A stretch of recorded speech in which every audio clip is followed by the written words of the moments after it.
السلام عليكم ورحمة الله وبركاته. ما تدخلش سباق مش بتاعك. الكلام اللي هقوله لك ده طبقه في كل شيء، شغل، علاقات، ايا كانت، تعليم، معاملة. من الاخر كده خد الكلمتين دول وظبطهم على مقاسك ومقاس الموقف. بص يا اخويا، مش عشان مستعجل وحسيت انك هتتأخر تركب اول قطر تشوف.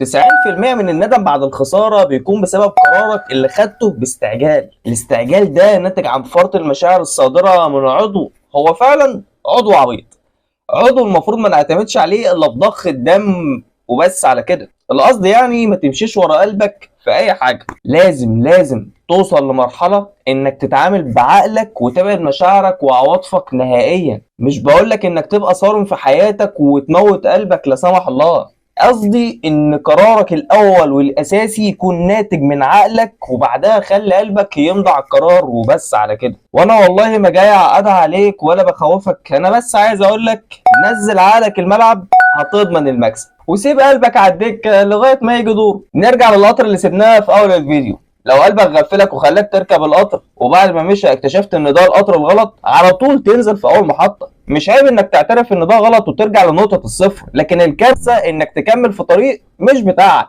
وبما اننا جبنا سيره نقطه الصفر، فاسمح لي اقول لك ايه هي الخطوات الاولى اللي تعملها قبل ما تبتدي في اي حاجه داخل عليها. لازم تعرف انت عايز ايه.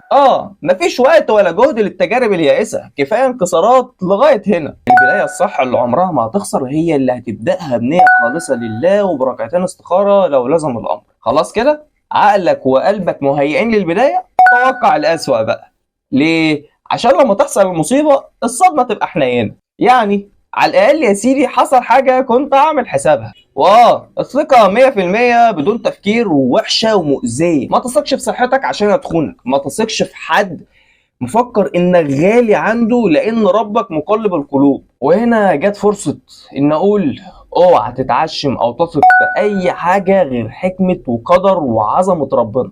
بسم الله الرحمن الرحيم. ومن يتوكل على الله فهو حسبه ان الله بالغ امره قد جعل الله لكل شيء قدرا. توكل على الله، اركن قلبك، خلاص صاحب عقلك وامشي معاه هترتاح، وربنا يحقق لكم خير ما تتمنوه ويبعد عنكم شر ما تدعون له بجهاله. وبس كده. شكرا. لو لسه فاتح الفيديو لايك وشير لو على الفيس، فولو لو على انستا، وسبسكرايب لو على اليوتيوب. اشوفك الفيديو الجاي على خير، والسلام عليكم ورحمه الله وبركاته.